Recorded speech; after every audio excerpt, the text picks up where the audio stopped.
Our helps in the name of the Lord, who made heaven and earth. Lord, have mercy. Christ, have mercy. Heavenly Father, protect us, Lord Jesus Christ, heal this entire place where we are with the mantle of your most precious blood. Send forth your holy angels to protect us and ward off any unclean spirits that seeks to disturb us in our gathering. Empower now our holy guardian angel to shield us from any manner of assault or retaliation from those malevolent spirits. May our gathering be filled with peace and joy because you are with us. Amen. Lord Jesus Christ, in thy name, I ask thee to bind and silence all powers and forces that do not accept this as Lord and King. In the air, in the water, in the ground, the netherworld, in nature, in the spiritual world. I ask thee to bind all demonic actions and demonic communications. Lord, seal this whole place, all of us here and all our intentions, in the precious blood of Jesus. Mary, as we ask thee to surround us with thy mantle of protection and crush Satan's power in our lives. Saint Joseph, the guardian of the Holy Family, and our Holy Church, terror of demons, protect us from the evil one and his minions, both visible and invisible. Saint Michael, the Archangel, we ask you and all our guardian angels to defend us in battle against Satan and the powers of darkness. Amen. Glorious Queen of heaven and earth, the Virgin most powerful, the Blessed Virgin Mary, our Mother, who has the power to crush the head of a serpent, ancient serpent, with the heel, come and exercise this power flowing from the grace of thine Immaculate Conception. Shield us under the mantle of the purity and love. Draw us into the sweet abode of thy heart and annihilate and render impotent the forces bent on destroying us. Come, most sovereign mistress of the holy angels and mistress of the most holy rosary, thou who from the very beginning had received from God the power and the mission to crush the head of Satan. We humbly beseech thee and send forth thy holy legions, that under thy command and by the power they may pursue the evil spirit, encounter them every side, resist their bold attacks and drive them from us, harming no one on the way, binding them immobile to the foot of the cross to be judged and sentenced by Jesus Christ thy Son, and to be disposed by him as he wills. Saint Joseph, patron of the Universal Church, come to our aid and the great battle against the forces of darkness. Repel the attacks of the devil and free us from the stronghold the enemy has upon our souls. Saint Michael, summon the entire heavenly court to engage their forces in their first battle against the powers of hell. Come, O Prince of Heaven, with thy mighty swords. Crush Satan and all other spirits into hell. O guardian angels, guide and protect us. Amen.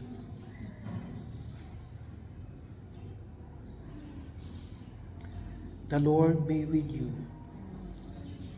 And may the protection, the blessing of Almighty God be with you, the Father, the Son, and the Holy Spirit. Amen. May the Lord protect us and bless us from all evil and bring us to everlasting life. Amen. Prayer for spiritual healing. Prayer for one's enemies. Kahit na hindi natin alam, kasi hindi natin kilala, kung may kalaban ba tayo, wala. Pero ipagdasal din natin. Lord Jesus Christ, in your great mercy, you prayed for the forgiveness of those who crucified you, and you taught us to love our enemies and to pray for those who persecute us, Lord. I pray that you forgive those who trust me, who treat me unjustly, and speak out against me, and that you bless them and guide them according to your will. Take away any bitterness I may have in my heart against them, Lord. May your forgiveness, goodness, and love be revealed in all of us to your praise and glory. I pray, Lord, that you forgive those who treat me unjustly and speak out against me, and that you bless them and guide them according to your will. Take away any bitterness I may have in my heart against them, Lord. May your forgiveness, goodness, and love be revealed in all of us to your praise and glory. Lord, I pray that you forgive those who treat me unjustly and speak out against me, and that you bless them and guide them according to your will. Take away any bitterness I may have in my heart against them. Lord, may your forgiveness, goodness, and love be revealed in all of us to your praise and glory. Breaking generational sins and curses. Meron ba sa inyo magulang ay or may lahi ng manggagamot? Sa side ko po, pero yung lola ko po, matagal na po siya patay. Pero siya meron ng gagamot. Hindi po siya total yung nagagamot po, pero pag may lumapit po sa kanya, So yan. Okay. Yung sa father, sa father side ko po, yung asawa ng kapatid niya, yun po parang albularyo. Pero Albularyo. nawala, na po siya dun sa heaven. Pero ito yan, kasi kung minsan, yung epekto, hindi lang sa kanila, sa mga saling lahi. Kaya, isama natin yung breaking generational sins and curses. In the name of Jesus, I confess the sins and iniquities of my parents. You may state their name, grandparents, and all other ancestors. In the name of Jesus and by the power of His blood, I now renounce, break, and sever all cords of iniquity and generational curses I have inherited from my parents, grandparents, and all other ancestors, and break and sever all unholy soul ties formed between myself and my parents, grandparents, and all other ancestors. In the name of Jesus, I now loose myself and my future generations from any bondages passed down to me from my ancestors, and I command any spirits which have taken advantage of these cords of iniquity, generational curses, and unholy soul ties to leave me now in the name of Jesus. Amen. Healing the family tree. Heavenly Father, I come before you as your child in great need of your help. I have physical health needs, emotional needs, spiritual needs, and interpersonal needs. Many of my problems have been caused of my own failures, neglect, and sinfulness, for which I humbly beg your forgiveness, Lord. But I also ask you to forgive the sins of my ancestors whose failures have left their effects on me in the form of unwanted tendencies, behavior patterns, and defects in body, mind, and spirit. Heal me, Lord, of all these disorders. With your help, I sincerely forgive everyone. You may silently state their name, living or dead members of my family tree, who have directly offended me or my loved ones in any way, or in those whose sins have resulted in our present suffering and disorder. In the name of your divine Son, Jesus, in the power of the Holy Spirit, I ask you, Father, to deliver me and my entire family tree from the influence of the evil one. Free all living and dead members of my family tree, including those in adopted relationship and those in extended family relationship, from every contaminating form of bondage, by your loving concern for us, Heavenly Father, and by the shed blood of your precious Son, Jesus, I beg you to extend your blessings to me and all my living and deceased relatives. Heal every negative effects transmitted through all past generations, and prevent such negative effects in the future generations of my family tree. I symbolically place the cross of Jesus over the head of each persons in my family tree. You may give the signs of the cross, make the signs of the cross. Kung sino man yun, each person in your family tree.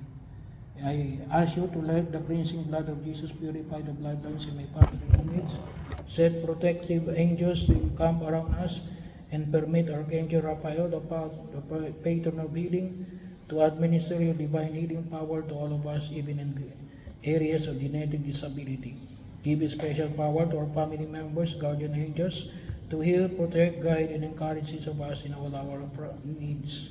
Let your healing power be released at this very moment, and let it continue as long as your sovereignty permits.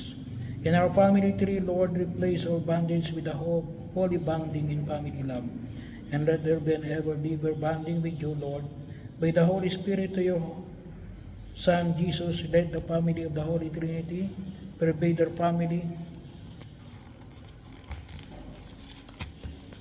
with its tender, warm, loving presence, so that our family may recognize and manifest that love in all our relationship.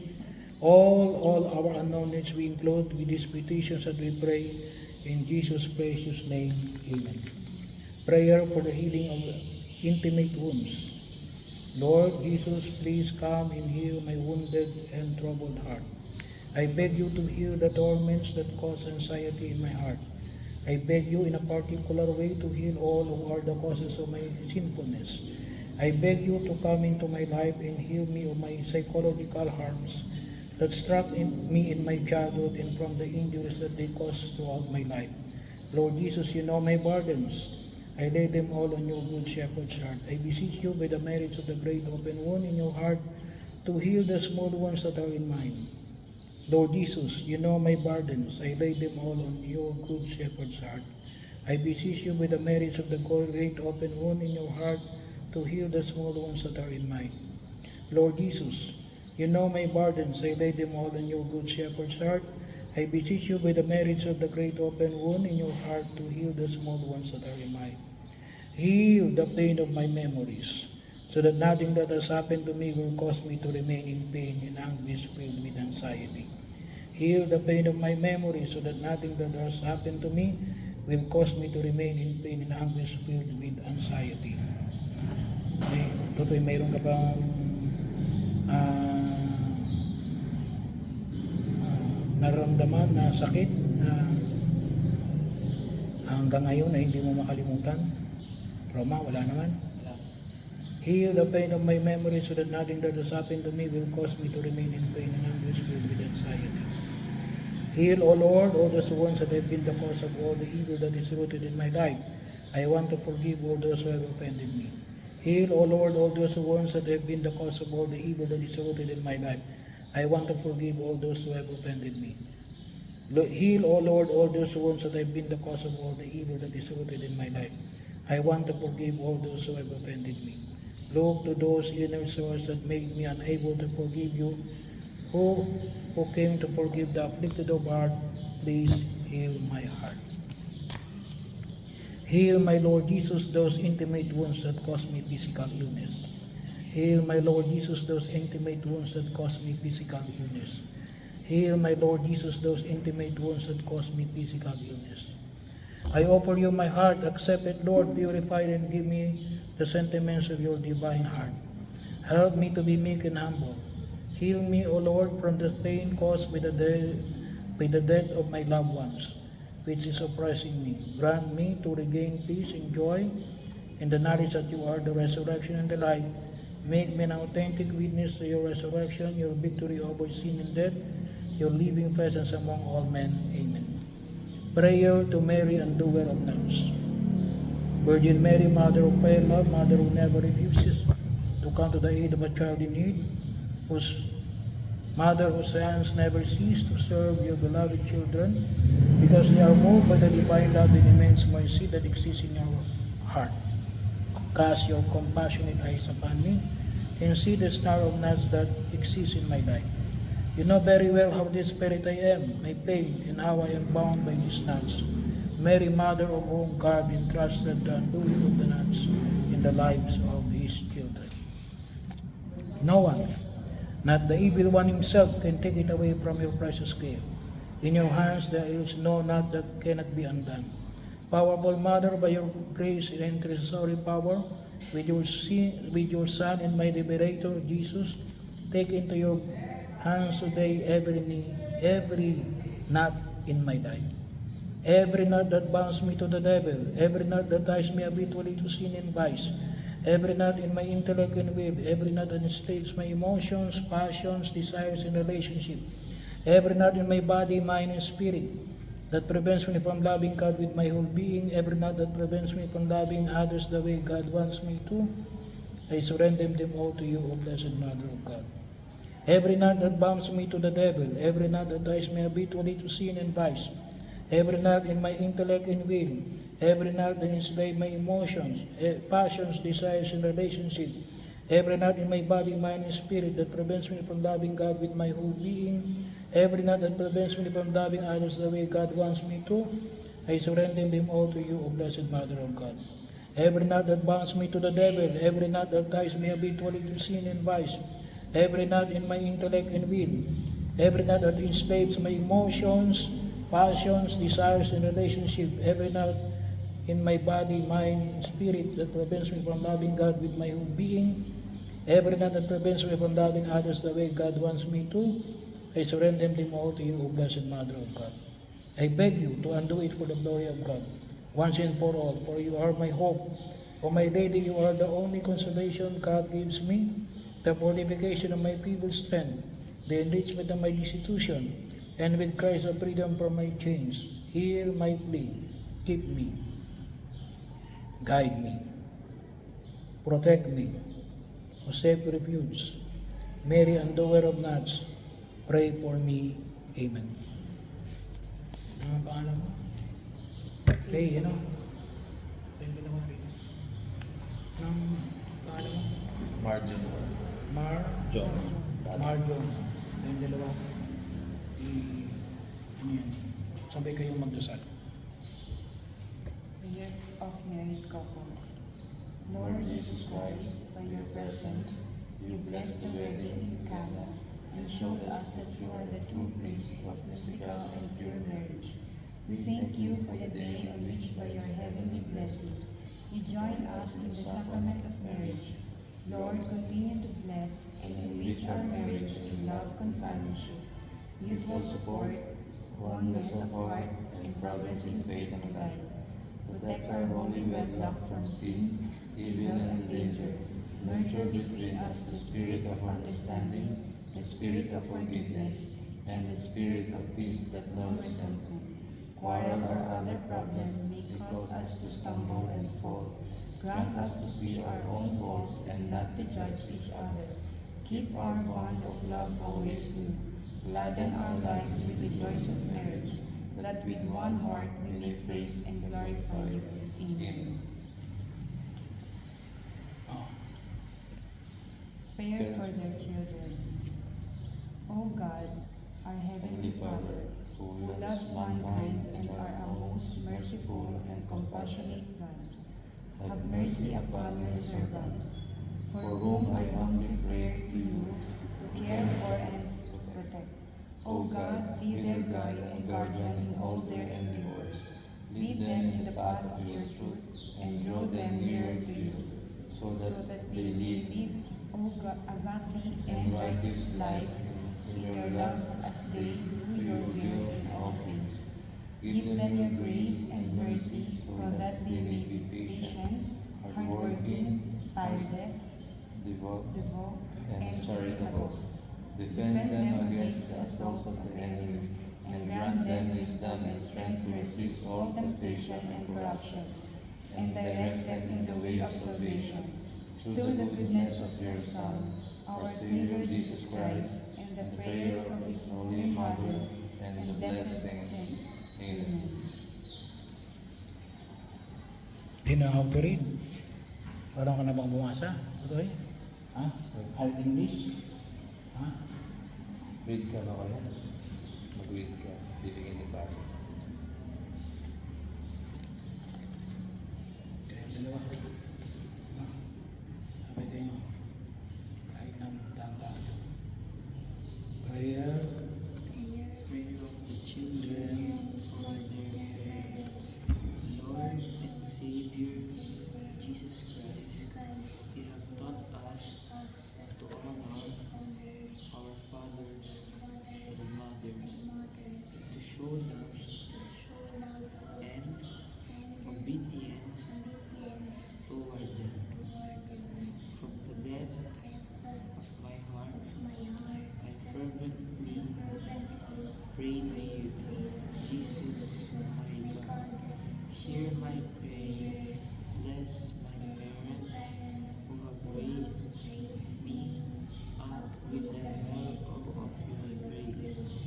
protect them from evil, harm, and sickness. Grant them faith, health, and joy. Bless all their works, that they may give you honor and glory all the days of their lives. Amen. Thank you.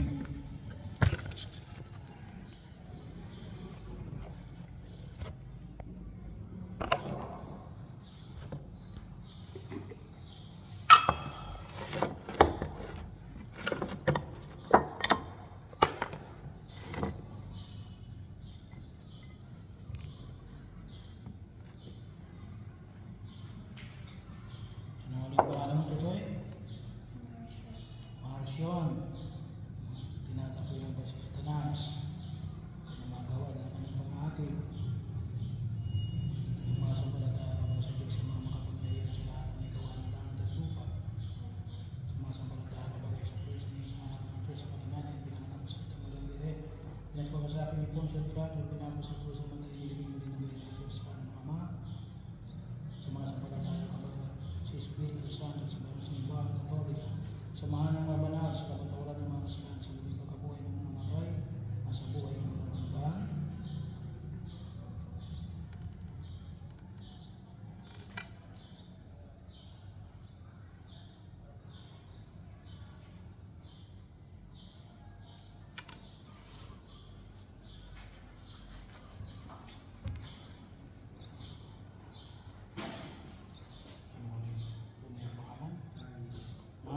Marius, tinatakoy mo ba si Tanas sa kanyang nagawin ng kanyang pamahagi? Sumasampalataya ka ba sa kapangyarihan sa lahat ng may gawa ng langit at lupa? Sumasampalataya ka ba sa Kristo ng isang anak ng Diyos sa Panginoon natin, pinangalan ng Santa Maria Virgen